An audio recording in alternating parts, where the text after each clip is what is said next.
A house of RULAS. The Whitmore estate was the kind of place that made the air feel heavier, as if every marble pillar and gilded cornice was designed to remind anyone who entered that they were small. The sprawling grounds stretched far beyond. The gates, manicured lawns rolling into gardens that seemed untouched by time. Inside, the air was cool, scented faintly with polished wood and old money. To most, this was paradise. But to Amara Lewis, it was a place where silence could feel like a prison. She had been working here just over 3 months, long enough to memorize the unspoken rules, speak only when spoken to, never question the housekeeper's instructions, and above all, never, under any circumstances, overstep your role. She had taken the job for the same reason so many did. It paid well, and she needed every cent for her mother's medical bills. It was early afternoon when she first truly noticed Caleb Whitmore, the 8-year-old son of Richard Whitmore, the billionaire CEO whose name adorned skyscrapers and financial magazines. She had seen him before, of course, a quiet boy with sandy brown hair and a tendency to avoid eye contact, but always at a distance. He rarely joined family dinners and seemed to drift in and out of rooms like a shadow. That day, as she passed the half-open door of the sunroom carrying a tray of folded linen, she heard a faint, halting voice. She paused, peering inside. Caleb was at the low table by the window, a thick book open before him. His lips moved soundlessly, his fingers tracing the words. Something about the scene caught her off guard. It wasn't just that he was reading alone, it was the frustration etched into his brow. His small shoulders tensed with each attempt at a word. Amara hesitated, then stepped inside quietly. "Hey," she said softly, careful not to startle him. He glanced up, his eyes flicking toward her before darting back to the page. "That's a big book," she continued, setting down the linen on a side table.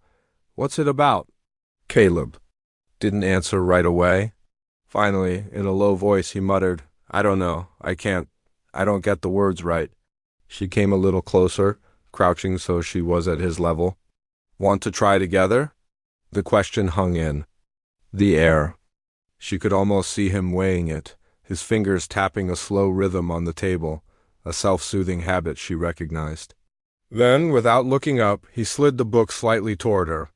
She sat beside him, pointing to the first line. "Okay, let's start here. You try the first word?" He hesitated, then sounded it out in careful syllables. She nodded encouragingly. "Good, now the next one." Bit by bit, the sentence took shape under his voice, halting but determined. They were halfway through the page when the sound of heavy footsteps echoed in the hall. Before Amara could react, the doorway filled with the imposing figure of Richard Whitmore. He was still in his tailored charcoal suit from a morning meeting, tie knotted perfectly, eyes sharp as steel. The air in the room seemed to drop a few degrees. "Amara," he said, his voice controlled but cold, "what exactly are you doing?" Caleb stiffened beside her, his hand retreating from the book. Amara rose slowly, meeting his gaze. "Caleb." But Richard cut her off. "Your duties do not include tutoring my son." There was no mistaking the edge in his tone. He stepped into the room, his polished shoes striking the wood like a metronome of authority. "My son has specialized tutors for a reason. People with degrees, training, expertise." He gestured toward the book. Whatever this is ends now." Caleb's voice broke in, barely above a whisper. "I asked her to help me." It was the first time she'd heard him defend himself.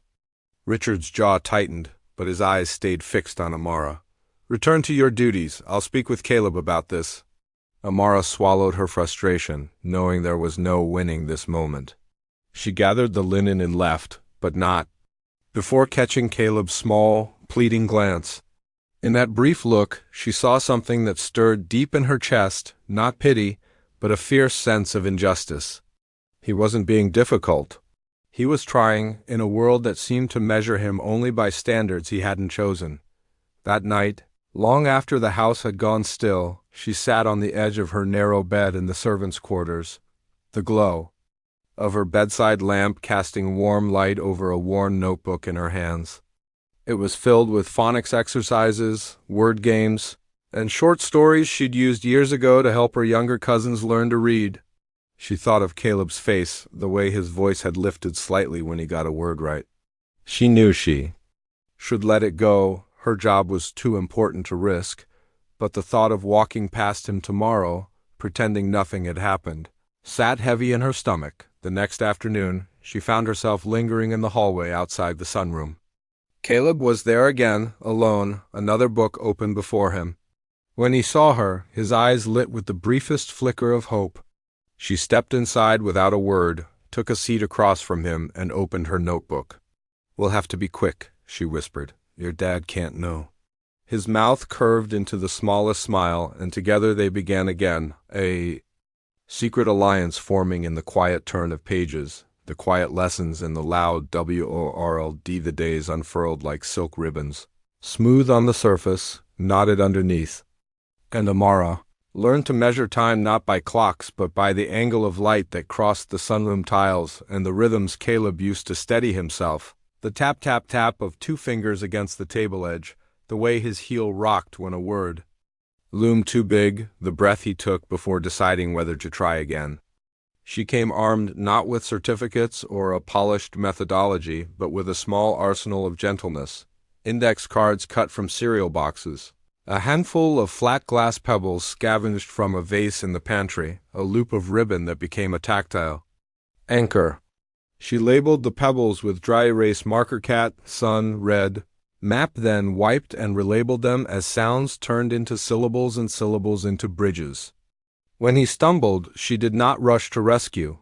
She waited, praised the attempt, and moved the pebble a fraction of an inch closer to the next, as if the stones formed a path across a river and courage was something you could see. In the big house, where silence had the last word, their voices became a soft duet. Amara discovered that Caleb tracked better when words were paired with steady beats, so she used the metronome app on a cheap phone and, in a whisper, matched consonants to clicks and vowels to rests.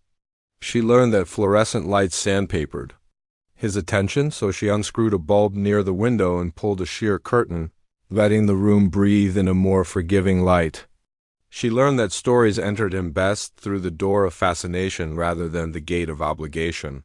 So she swapped out leveled readers about bland boys and broad dogs and brought in books about trains, maps, storms, and kites, things that moved with rules and purpose. The first time he read Engine without breaking it into 3 jagged pieces, his whole face changed, as if the word had been a door he could finally open from the inside. He looked up, shy and blazing, and Amara felt a quiet, decisive click. Somewhere between her chest and throat, the feeling of something beginning to work. Secrecy, however, was not just a choice. It was a craft. The household had currents: Mrs. Calloway's precise route from pantry to scullery, the gardener's midday break under the ginkgo, Mr. Reynolds's slow constitutional through the east corridor after lunch with a cup of Darjeeling that never spilled. Amara charted those currents the way a sailor memorizes reefs. She timed lessons to coincide with the housekeeper's inspection of the formal dining room, kept a folded linen cart stationed just outside the sunroom as camouflage, and made the glass pebbles disappear into a tin of loose tea when footsteps approached. When Richard's schedule shifted when the black car returned at noon instead of 2, the lesson dissolved mid-syllable and transformed into dusting the windowsill with a cloth she kept tucked in her apron.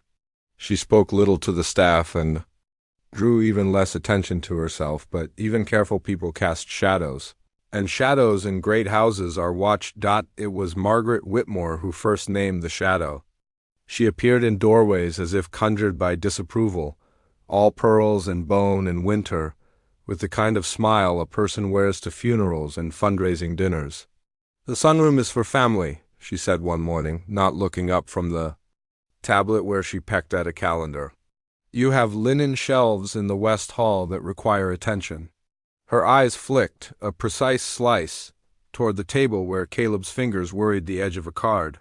Amara inclined her head, murmured, yes, and carried the linen to the threshold, heart thudding not with fear but with calculation.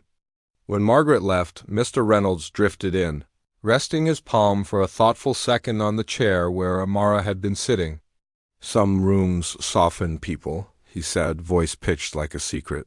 Some rooms harden them. Choose your rooms wisely. He did not stay long, and he did not look back, but that evening a small parcel appeared on Amara's narrow bed, a box of sentence strips, blank and heavy with possibility, and a note in his tidy, old-fashioned hand for the rooms. That's often. The first setback arrived on a Tuesday slick with rain, the kind of day when tires hiss and city moods fray at their edges. Caleb came into the sunroom already coiled, shoulders up, mouth tight. His tutor, a specialist with impeccable credentials, and a posture like a ruler, had spent the morning drilling comprehension questions while his attention ran in loops. He sat across from Amara and stared at the ribbon on the table, tapping once, twice, too fast. And then the words came out in a tumble. She keeps asking me what the boy feels, and I don't know, and then she says, I'm not thinking and I am thinking, and my head gets loud and loud and loud. Amara slid the metronome closer, not starting it, just letting him see it. You are thinking, she said. Today we'll build the quiet first and add the words second. She did not ask him to explain the boy's feelings in a story he hadn't been able to enter. She asked him to map the story with the logic he trusted, who goes where, what changes, which rules the world follows. Only after the map existed did she ask for a feeling, one feeling, the smallest one he could name without it breaking him. He whispered, worried, almost surprised to hear himself say it, and she nodded as if he had placed the last piece of a machine into its slot. When the next sentence came, it came easier. Progress, when it finally chose to show itself, did not arrive with trumpets. It announced itself like the first true cold of autumn, subtle, unmistakable, changing everything. Caleb began to self-correct. Before her finger reached the word, he began to tilt toward print the way plants tilt toward light. He began to carry a book with him, a small one, fingers smudging the edges because it lived in his hands now, not on a shelf. One afternoon, with nobody watching but the dust motes in the window and Amara's breath held quiet, he read a paragraph straight through, no jump, no stall, only a clean, steady line from left to right. He ended and looked around like a person who has walked farther than expected. Again, he asked, and that one word contained hunger, ownership, a new kind of pride that did not flare but glowed. Amara did not cry because crying in that room would have turned the moment into something else, something about her. She simply set the next paragraph under his hands and said, yes. The house, indifferent to small miracles, moved on. Florists arrived with white orchids for a charity gala. A caterer discussed amuse-bouches in a voice that made everything sound like arithmetic. Richard's schedule thickened and sharpened as a merger tightened around its final negotiations. The gala would be hosted on the grounds tents on the lawn, lanterns in the trees. Donors gathered to hear about a new initiative for literacy access in public schools, a cause as immaculate as the tuxedos that would applaud it. The irony did not escape Amara. She kept polishing glasses until she could see her face in them and tried not to think about how far away a podium is from a sunroom table. That morning, Margaret's instructions crackled like frost. Staff will be invisible. The child will greet the Wexlers briefly, then retire. The child. As if naming destabilized him. Amara nodded with the same quiet that had become her armor but tightened the ribbon in her pocket, as if to reassure herself that something in this house still belonged to kindness. It happened just after the speeches, when applause scattered itself like confetti and people began to drift in little clusters toward the dessert tables. Caleb stood with a drink he would not sip, eyes flicking between shoes and chair legs and the broad, bright space that hummed beyond his tolerance. His father, slick with charm and victory, had descended stairs to handshakes, leaving his son in the soft custody of two attendants who took their cues from the clock and not the child. Amara watched from a discreet station near the outdoor heaters, reading his distress as plainly as print, the micro-stutters in his breath, the give in his knees, the way his fingers sought pressure.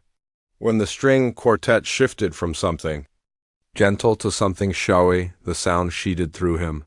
He flinched. She moved before she thought, arriving at the edge of his circle like a thought that simply belongs in a mind.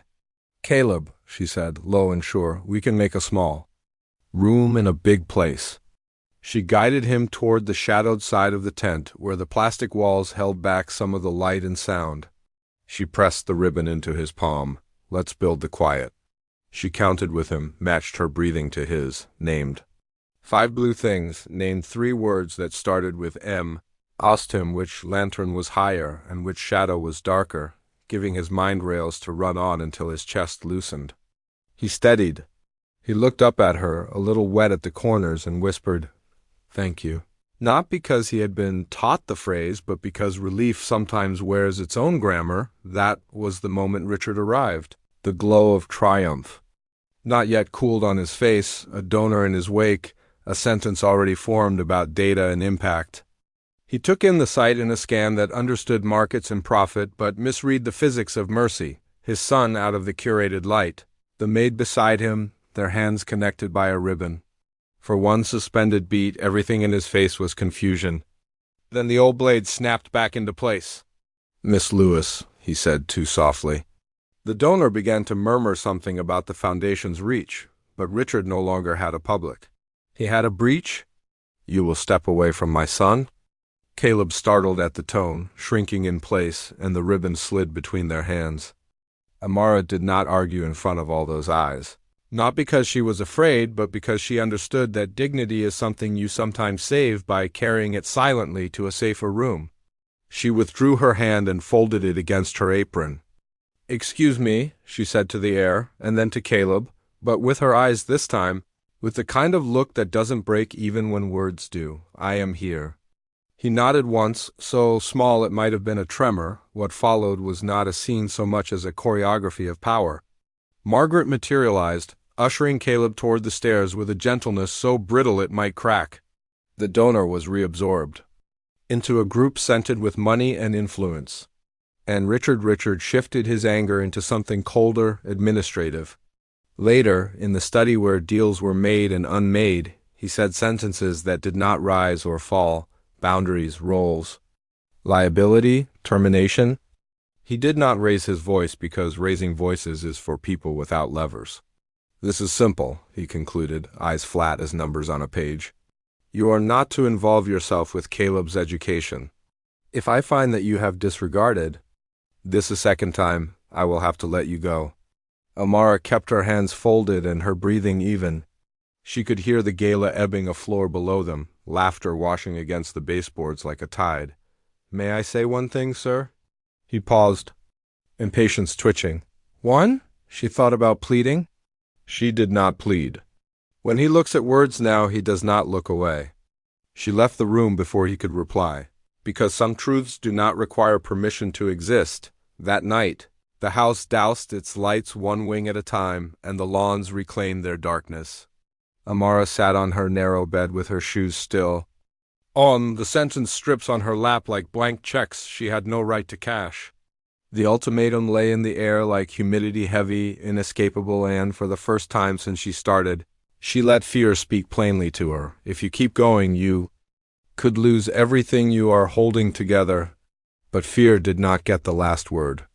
In the drawer of her bedside table, beneath 2 folded T-shirts and a photograph of her mother laughing with a bowl of peaches in her hands, she kept a scrap of paper with 5 words she had written on the day she moved into the servants' quarters. Everyone deserves a patient teacher. She had meant it in a small, private way then, a reminder not to move too fast through a world that had moved too fast through her. Now it sounded like a calling. The next morning brought proof that mercy sometimes finds allies you did not know you had. Mr. Reynolds met her at the back steps with a thermos and a single, raised brow that managed to combine sympathy with mischief. "I've been in this house a very long time," he said, pouring tea as if they were old friends in a quiet kitchen and not conspirators at the edge of a campaign. "The chairman is a man who believes in what can be measured. If you ever hope to reach him, show him a number." He slid a small, battered spiral notebook toward her. Inside, on cream pages ruled into clean squares, someone had charted progress. Dates. Minutes read, words mastered, misreads corrected, a tidy graph that curved slow at first, then steady, then steeper. "Start keeping score," he said, not unkindly. Not because the score is the truth, but because the score is a language he understands. He touched his forefinger to the page as if blessing it. And when the time is right, you will speak to him in his language and your own. They adapted. Lessons were shorter, folded into moments nobody would think to claim, a 5-minute stretch while the cars lined up at the portico, a 3-minute decode as a tray of glasses steamed dry, a 10-minute sprint between the end of an official session and the ring of a conference call. Amara taught Caleb to pocket read, to carry a word in his pocket, all day like a smooth stone and touch it whenever his mind needed grounding, to read the labels on spice jars in the kitchen when he passed, to read the names embroidered on staff uniforms, to read the etched letters on the base of the grandfather clock that had been ticking him into distraction since he was born. She charted everything. She did not turn his life into a spreadsheet, but she translated his victories into a dialect of squares and lines that even a man made of ledgers might recognize. And then, because the world has a way of staging its catalyst, Caleb decided on a goal of his own. He announced it in the smallest voice, the kind that someone who has only recently trusted words uses to keep them safe. I want to read the card. The card? Amara asked. The one on Dad's desk. The one that says the thing about keeping your word. She knew the card. It was a heavy cream rectangle in a silver frame, inscribed with an aphorism about integrity that Richard cited in interviews. You want to read it to him? She asked, not because she didn't understand, but because she needed him to hear himself say it, to try the shape of that courage on his tongue. He nodded, a single, decisive dip of the chin. He was not asking permission. He was setting a horizon. They trained like athletes. She copied the card by hand, letter perfect, and taped it to a door in the servants' corridor. They rehearsed the path from the threshold of the study to the desk, the exact number of steps, where to place his hands so they would feel steady and not trapped, how to ask for a moment in a way that made the moment real. They practiced reading, a sentence forward and backward, fast and slow, with the metronome and without it, with the quiet built first and the words second, and then, when he was ready, with the quiet and the words arriving together like 2 feet landing in rhythm. On the same stone. On a Wednesday that wore sunlight like a clean shirt, Amara stood at the end of the hall outside the study, invisible within the roll she had worn so long it fit like skin, and watched an 8-year-old boy square his shoulders at a door. The world always open for someone else. He knocked. Richard's voice called yes, a syllable that usually meant nothing more than enter. Caleb stepped through, a small figure crossing a large floor. The card waited on the desk like a dare. Richard looked up, then down, then up again, confusion pinching his forehead, irritation loading behind it like a spring. I need 1 minute, Caleb said, the words clipped but intact. I want to read you something. Amara could not see. The father's face now, only the boy's back, the set of it fragile, firm in the tilt of his head toward print. He read. He stumbled once on integrity, caught himself with a whisper of syllables, and carried it across. He finished the sentence, and then, because he had learned that mastery is not just arrival, but return, he read it again. Cleaner. Steadier, until the room had no sound but his voice, and the dependable tick of the old clock blessing the cadence. He lifted his eyes. On the other side of the desk, something in Richard's expression had softened and something had hardened, as if 2 truths had entered him at the same time and refused to cede the field. Pride he did not know how to feel, and fury at the means by which he had been forced to feel it. He cleared his throat. Who taught you to do that? The question landed not as curiosity but as indictment. Caleb's fingers twitched in search of the ribbon that was not there. He said nothing. This was not the script. He had thought the proof would be enough. From her station at the end of the hallway, Amara heard the chair legs shift. She heard the pause that comes before a man chooses the easier story. You will thank Dr. Halvorsen, Richard said finally, naming the specialist whose sessions had never once produced this sound. And you will continue with her according to schedule. Caleb's shoulders fell, almost imperceptibly, and in that fall Amara recognized the familiar mathematics of power. Evidence does not always compel belief. Sometimes belief rearranges evidence until it resembles itself. The door swung open, and Caleb came out without seeing her, head down, breathing shallow. Amara did not step into his path. She walked parallel, a bodyguard to his alley of air, and matched her stride to his until the world stopped feeling like a chase. That night, in the sunroom that had become their chapel, Amara did what she had done every day since she began. She set the pebbles in a line, wiped them clean, relabeled them, and handed the ribbon to the person who had earned it. She told him what the graph already knew, that the line moves, that it cannot be unmoved by refusal, that one person's need to own a victory cannot confiscate the victory itself. She did not promise that his father would change. She did not promise that her job would survive this. She promised only that tomorrow, when the light reached the tile in their corner of the world, she would be there with a metronome and a map. Outside, a breeze fussed with the lanterns left over from the gala, as if testing whether the house had actually relaxed. Inside, a boy read the first page of a book about kites without stopping, and a woman believed that some wains are worth walking into, even if they never shift in your favor.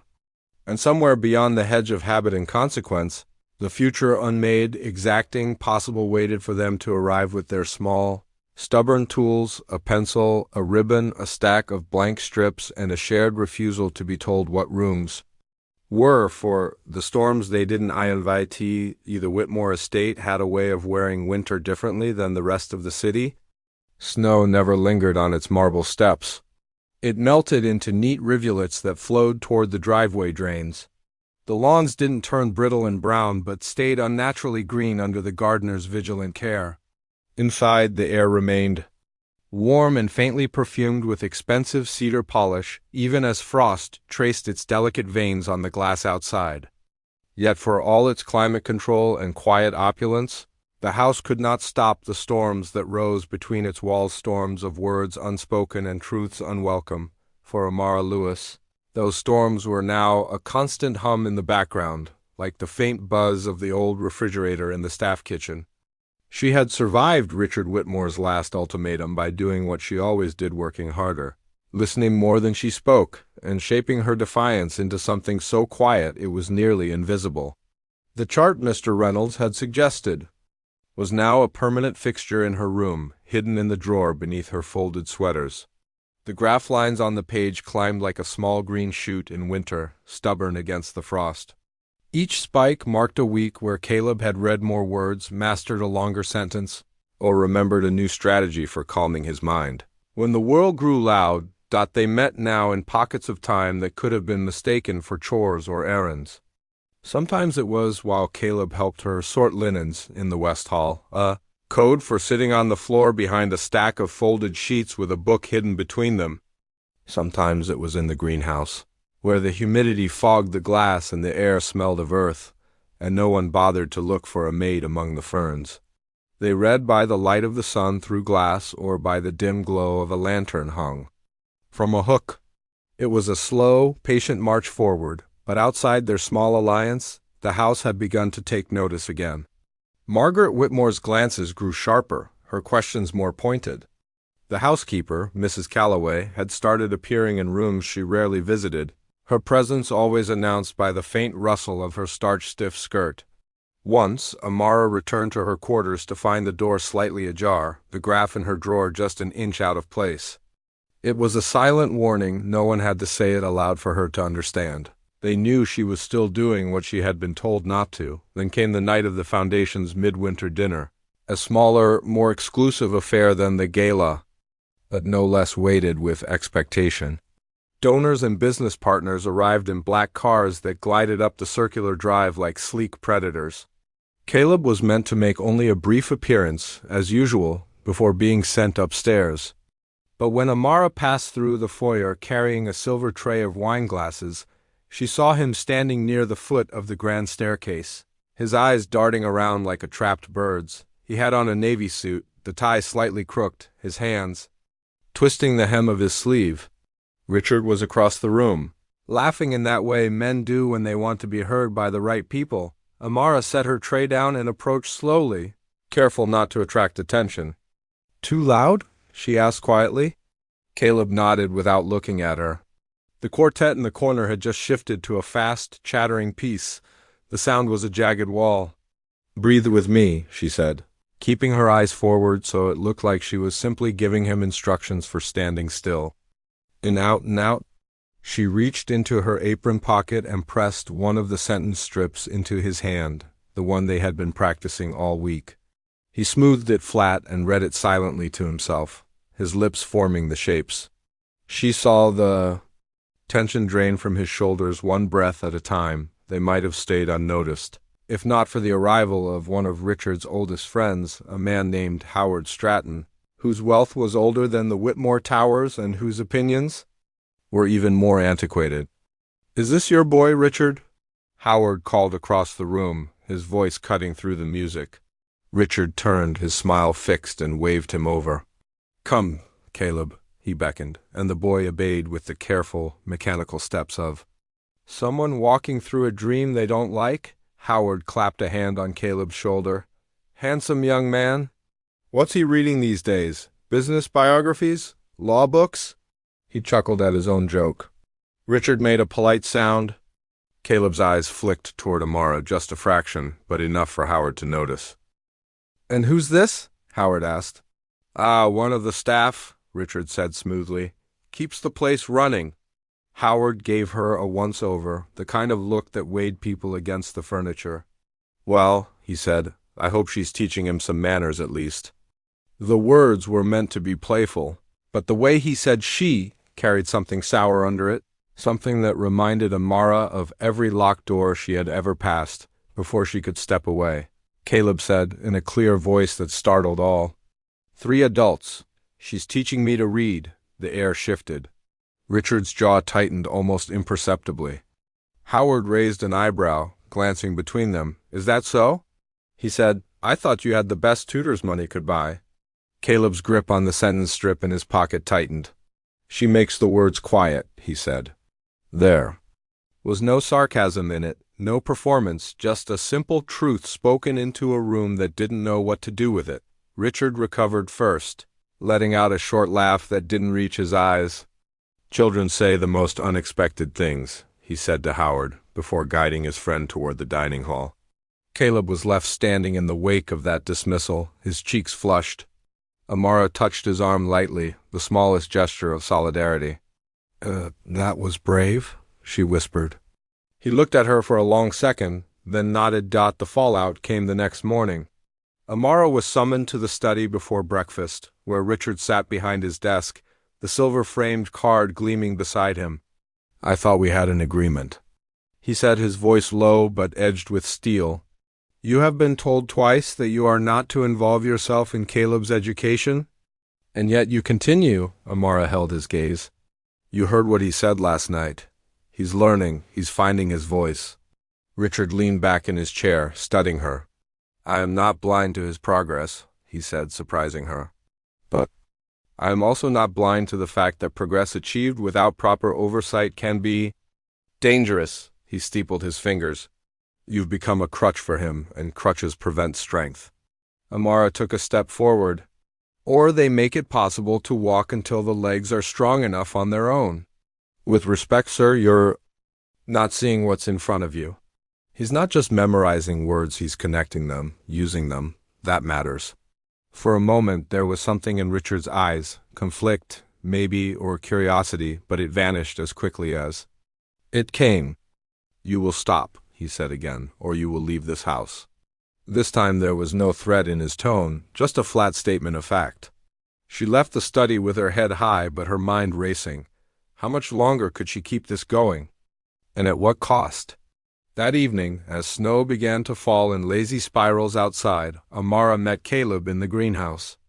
The air was warm and damp, a world apart from the icy night beyond the glass. She brought a book about winter constellations, thinking it might hold his attention. But when she opened it, he didn't look at the page. "Are you leaving?" he asked suddenly. She froze. "Why would you think that?" He shrugged. "Because everyone leaves. Tutors, friends, even my mom for a while." His voice was flat, but his fingers picked at the cuff of his sweater. Amara closed the book. "Caleb," she said, leaning forward. "I'm not leaving unless they drag me out. And even then I'll find a way back." His eyes searched hers. Looking for cracks in the promise, she let him look. Finally he gave a small nod. "Then I want to read the big book," he said. She frowned. "The big book? The one in Dad's office? The one with all the names in it?" She realized he meant the leather-bound volume that sat on the corner of Richard's desk, a book of famous quotes and speeches, some of them. So old the language was practically another world. It was an ambitious leap, far beyond the safe, simple readers they'd been using. But she saw the resolve in his face, the quiet dare in his eyes. "All right," she said. "We'll start tomorrow." And as the snow thickened against the greenhouse glass, they sat together and traced constellations in the pages of the book, already plotting how to reach for a star that seemed far out of their grasp. The book on the desk, the winter pressed on, crisp and glassy, wrapping the Whitmore estate in a shell of cold perfection. Snow settled in the crooks of the stone balustrades, gathered like icing on the hedges, and lined the driveway in pale, even ridges. From the windows it looked like a postcard. From the inside it felt like a fortress. Amara had learned the rhythms of the house so well that she could tell the time by the sequence of sounds: the faint rumble of the heating system at dawn, the measured click of Mrs. Calloway's heels in the hall by 8, the soft thump of the newspaper against the front door. She had also learned to tell the temperature of the household by subtler signs: the way Richard's voice carried during morning calls, the length of Margaret's gaze when she passed, the ease or tightness in Caleb's shoulders when he entered. A room, that week, Caleb had a new kind of focus, a quiet, constant hum beneath everything he did. He wanted the big book, and Amara knew that meant more than just reading it. It was about stepping into his father's world and touching something that was supposed to be untouchable. The leather-bound volume on Richard's desk was more than just a collection of quotations. It was a symbol, part of the curated image. Richard showed to the world, a man of words, discipline, and legacy. Caleb's desire to read from it was both an act of courage and, perhaps unknowingly, a direct challenge to the invisible barriers Richard had set around him. They began their preparation in the greenhouse, where the warmth helped Caleb settle, and the damp air softened the edges of his restlessness. Amara copied passages from the book onto large cards, breaking each sentence into manageable phrases.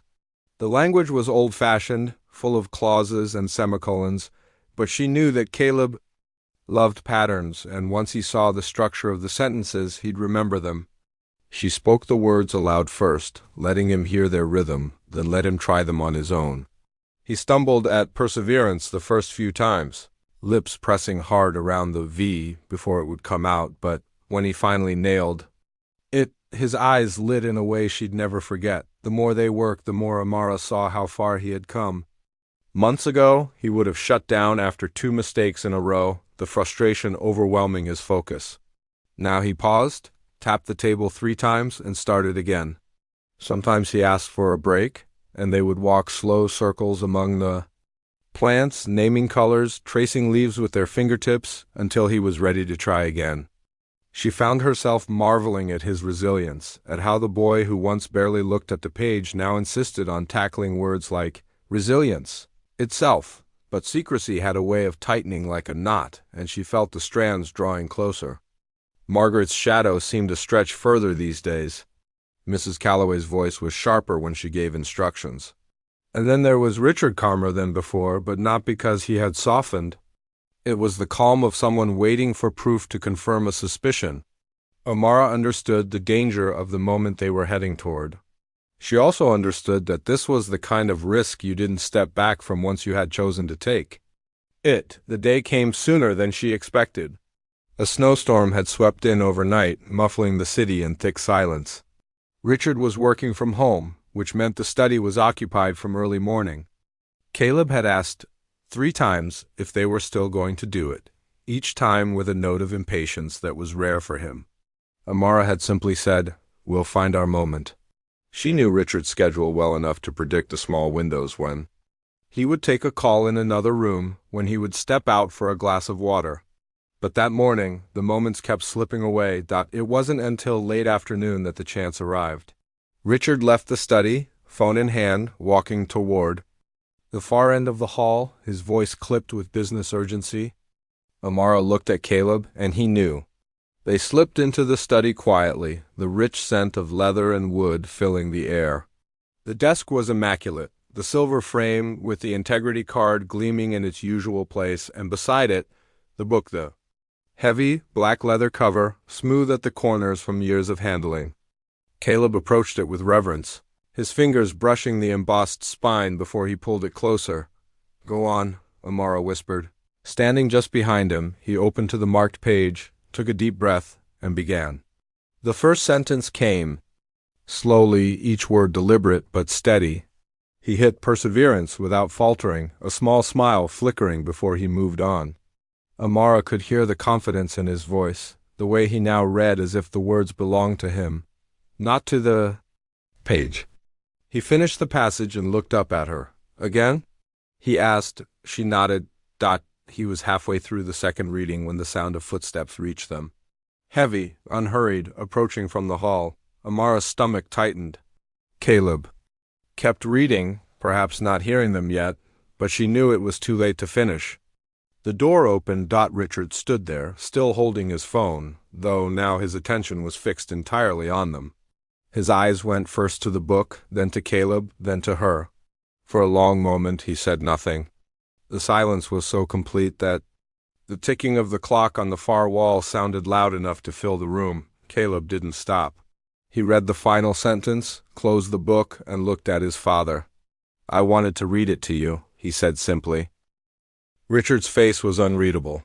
He walked into the room, set his phone down, and came around to the front of the desk. "Go on," he said. "Do it again." Caleb glanced at Amara, then opened the book and began. His voice was a little shakier now, but he kept going, pausing only to draw breath. When he finished, Richard took the book from him and closed it. "You've been working on this," he said, not as a question. Caleb nodded. "With me," Amara said, stepping forward. Richard's gaze moved to her, sharp enough to make the air feel colder. "After everything I've said," he began, but stopped. He looked back at Caleb. "Why this book?" Caleb hesitated, then said, "Because you read from it all the time." "I wanted to read it too." There was no defiance in his tone, only a kind of earnestness that stripped the moment of its usual tension. Richard's eyes softened for just a heartbeat, but then the mask returned. "Go upstairs," he told Caleb. "I need to speak with Miss Lewis." Caleb's gaze lingered on Amara for a second longer, as if weighing whether to obey, but then he nodded and left the room. Closing the door quietly behind him, the study felt colder now. Richard picked up the silver-framed card and set it down again. "You think you've done something good," he said. "And maybe you have, but you've also done it in defiance of my authority. You've taught him to rely on you in ways that could make it harder for him later." Amara met his gaze. "I've taught him to believe he can do something he thought he couldn't. That's not a weakness." For a long time, Richard said nothing. The snow outside had begun to thicken again, the light fading into the blue-gray of early evening. Finally, he said, "You'll continue with the household duties you were hired for. If I hear about you working with him again, you're done here. Do you understand?" She did understand every word, every unspoken threat, and yet when she left the study that night, she felt no regret. Caleb had done what he set out to do. He had read the book on the desk, and in his father's eyes, for one fleeting moment, she had seen recognition, not just of Caleb's effort, but of where it had come from. That, she thought, might be enough to keep going. That night, in the quiet of the greenhouse, Caleb asked, "What's next?" And Amara, smiling faintly, said, "Something bigger." The moment they couldn't ID the storm had blown through.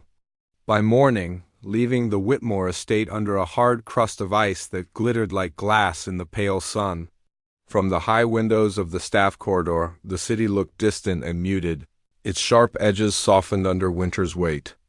Inside, however, the house moved with its usual precision. Breakfast served on the minute.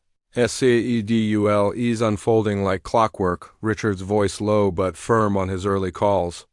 Amara moved through her duties with the practiced invisibility she had honed over months, but under the surface, she carried the tension of the day before like a coiled spring. Caleb had achieved something remarkable in reading from his father's book, yet Richard's reaction had left a fissure, a mix of pride, disapproval, and unease that seemed to echo through the house. Over the next week, Caleb's focus sharpened. He asked for longer passages, more complex sentences, even historical speeches that challenged his patience but thrilled his sense of pattern. Amara saw the way his eyes followed the rise and fall of rhetoric, how he mapped words in his mind, like points on a constellation. She had learned to meet him where his mind wanted to go, and in return, he met challenges that once would have sent him into silence. But the more progress he made, the more it seemed inevitable that someone beyond the two of them would notice.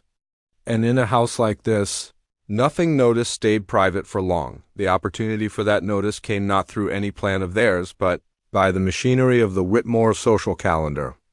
Each year, in the last week of January, Richard hosted a charity luncheon for the city's education initiative, a cause close enough to his public image to warrant his personal attention, yet broad enough to allow for a parade of speeches, photo opportunities, and strategic handshakes.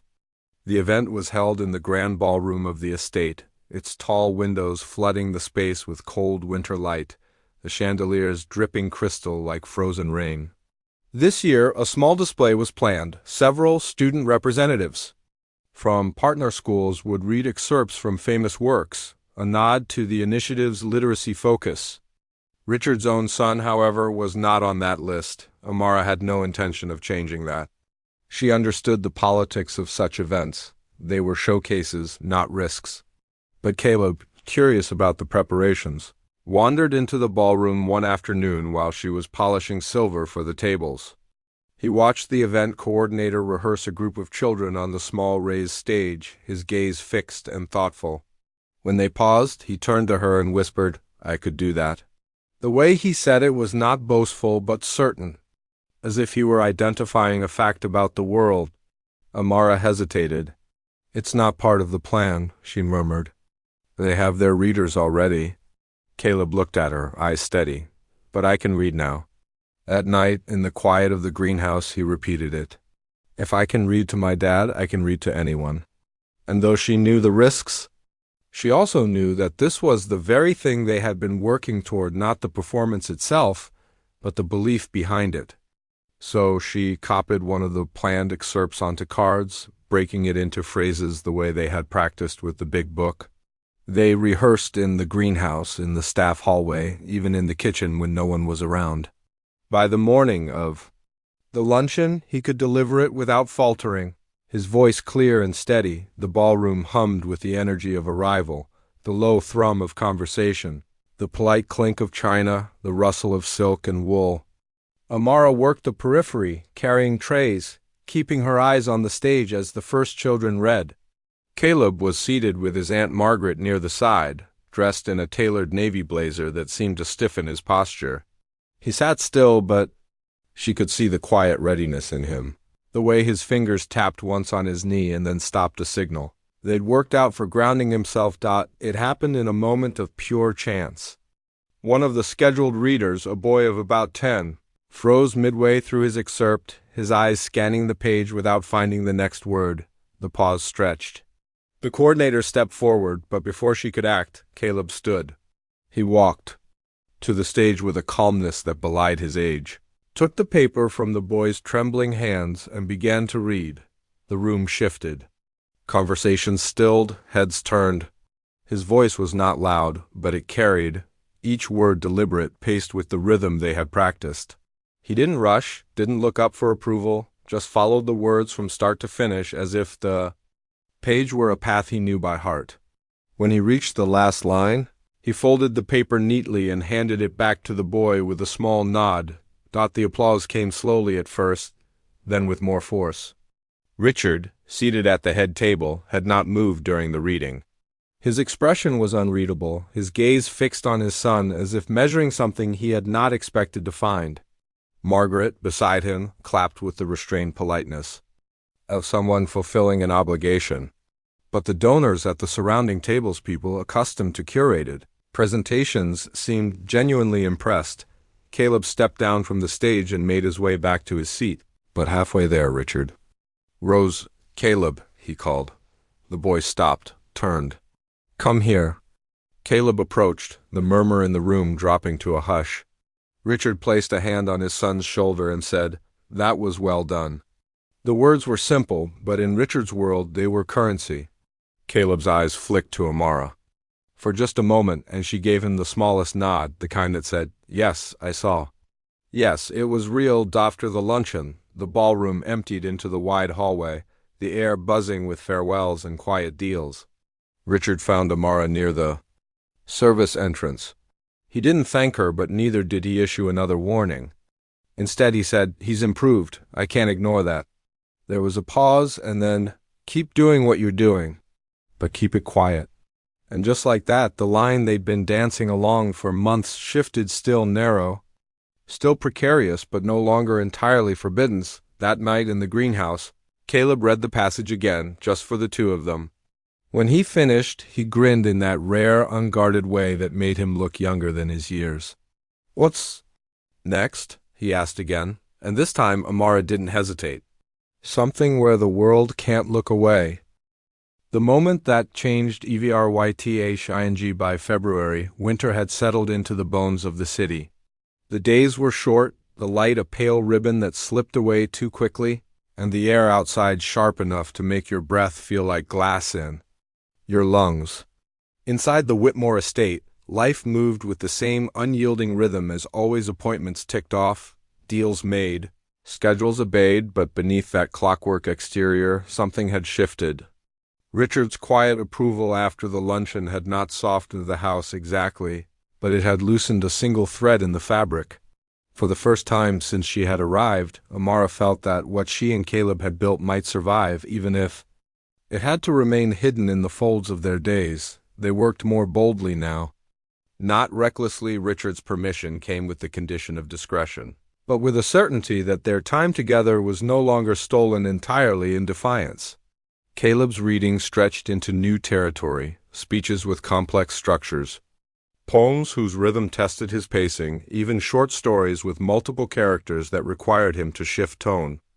Each victory added to the invisible architecture of his confidence, brick by brick, until Amara could see a different way he carried himself, less wary, more anchored. It was during one of these sessions, tucked away in the greenhouse with a collection of historical letters spread between them, that an unexpected visitor interrupted. Mr. Reynolds stepped inside, brushing snow from his coat.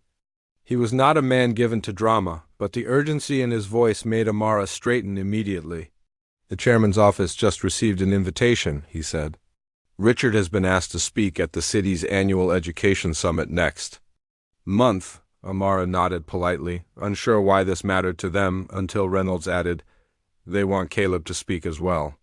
A short address from a student about the importance of literacy. Public, recorded, broadcast? The weight of it settled in the warm, humid air. This was not a ballroom full of donors who could be charmed into clapping for the sake of politeness. This was a stage in front of educators, policymakers, journalists, the kind of audience where every word would be dissected, every hesitation magnified. It was, in other words, the moment they had been training for without knowing it, when Richard told Caleb later that evening. His tone was brisk, more instruction than invitation. "You'll be given something to read," he said. "Dr. Halvorsen will work with you on it.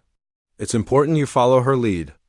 Caleb had nodded, but Amara had seen the flicker in his eyes, that small, private signal he sent her when he wanted to say, "I want to do this my way." The days leading up to the summit became a study in quiet resistance. Caleb attended his official sessions with the tutor, learning the assigned text exactly as given. But in their own time, Amara helped him do something different, not to defy the text, but to own it. They broke it into sections, found the natural pauses, worked the sentences until they fit his voice instead of smothering it. She taught him how to plant his feet so his body wouldn't sway, how to find one face in the audience to return to when the noise of a crowd tried to pull him away.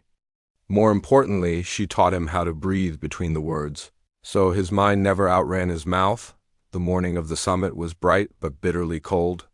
The event was held in a grand civic hall downtown, its columns rising like sentinels over the wide stone steps.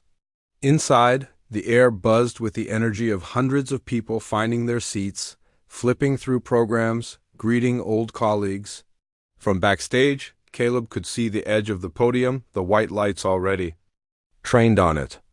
Amara was not meant to be there. Her place was with the household staff in the audience, but Mr. Reynolds had quietly steered her to the wings. "In case he needs a familiar face," he said, though they both knew it was more than that. Richard's speech came first, delivered with the polished cadence of a man who had spent decades turning vision into currency. He spoke about the importance of investment, about measurable outcomes, about the role of leadership in shaping education. When he finished, the applause was warm, sustained, and entirely expected. Then the moderator introduced Caleb. There was polite clapping, a few curious murmurs. The boy who stepped onto the stage was dressed in a simple gray suit, his hair neatly combed, his hands steady at his sides. He began exactly as rehearsed, the first line smooth, the rhythm measured. But then, somewhere in the second paragraph, Amara saw it happen, the moment when he stopped reciting and started speaking. His eyes lifted from the page more often, his voice finding a natural rise and fall. He told a brief story one night in the official script about how words used to feel like walls and now felt like keys. He spoke about how reading wasn't just about knowing, but about belonging. The hall had gone utterly silent, the kind of silence that means people are listening so hard they've forgotten themselves. When he finished, there was a heartbeat of stillness before the applause came, a wave that began in the front rows and rolled all the way to the back. It was louder than Richard had received, not out of comparison, but because it had the raw edge of something genuine. Caleb looked toward the wings, found Amara, and smiled, not a small, cautious smile, but a wide, unguarded one that reached his eyes. Afterward, in the reception area, the conversations were different. Educators approached Richard to commend Caleb's clarity, his composure, his sincerity. Journalists asked for interviews. Donors wanted to know more about the boy who had spoken about literacy, not as a program, but as a lifeline. Amara kept to the edges, content to watch from a distance. But she noticed how Richard's posture shifted, not with pride exactly, but with something more complicated. He was beginning to see that Caleb's progress was not an accident of genetics or resources. It was the result of months of quiet work in the spaces no one had thought to value. That evening, back at the estate, Richard called Amara to the study. The leather-bound book was on the desk, the silver-framed card beside it. "He's not the same boy he was 6 months ago," Richard said. "I've had specialists work with him for years, and he never—" He trailed off, as if the words refused to line up. Finally, he said, "Whatever you've been doing, keep doing it. No conditions this time." Amara nodded, feeling the truth of the moment settle into her bones. It wasn't about permission anymore. It was about acknowledgement. And for Caleb, it meant their work was no longer something to be hidden in the quiet corners of the house. Weeks later, she would remember the way he looked the next day in the greenhouse, reading a new book without hesitation, the winter light warming his face. He didn't ask, "What's next?" this time. He just kept turning the pages as if the question had already been answered. For Amara, it had. What was next wasn't a single moment or goal. It was a life built around the belief that every word unlocked was a door, and that the right teacher doesn't just hand you the key. They teach you how to keep finding more.